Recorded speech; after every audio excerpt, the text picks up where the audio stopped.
Hello everyone, আশা করি তোমরা সবাই খুব ভালো আছো আর আমিও খুব ভালো আছি। কদিন আগে আমার শ্বশুরবাড়ির পাড়ায় ছিল একটা কীর্তন, তো সেখানে আমি চলে গেছিলাম। আর সেখানে আমি আর আমার দুই মা গেছিলো। আর সেখানে একটু কীর্তন শুনে নিলাম, তোমরাও শোনো।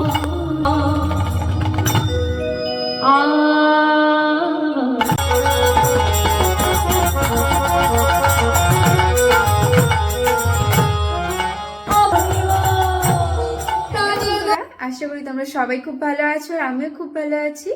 আজকে আমাদের বাড়িতে অনেক রকম মাছ এসছে, তো আমার বর এনেছে, সেই মাছগুলো দেখাই তোমাদেরকে। তো দেখো, এই যে মাছের মাথা এনেছে, মাছের মাথার কি হবে জানি না।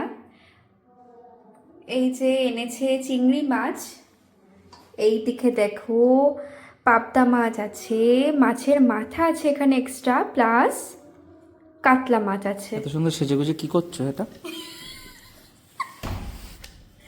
আরে রুটি, বাহ বাহ বাহ বাহ, সুন্দর। একটু ইচ্ছা হলো তাই করছি। আমি এখন একটাও করিনি, একটা করছি। আর পারি না রুটি করতে। তো সুন্দর হচ্ছে, দারুণ হেভি হচ্ছে। বাহ বাহ বাহ বাহ, ভালো। কীর্তন থেকে সোজা চলে গেছিলাম আমার বাপের বাড়িতে। সেখানে গিয়ে দেখি বৌদি রান্না করেছে মাংস, আর আমরা রুটি আর মাংস খেলাম। তো ভিডিওটি কেমন লাগলো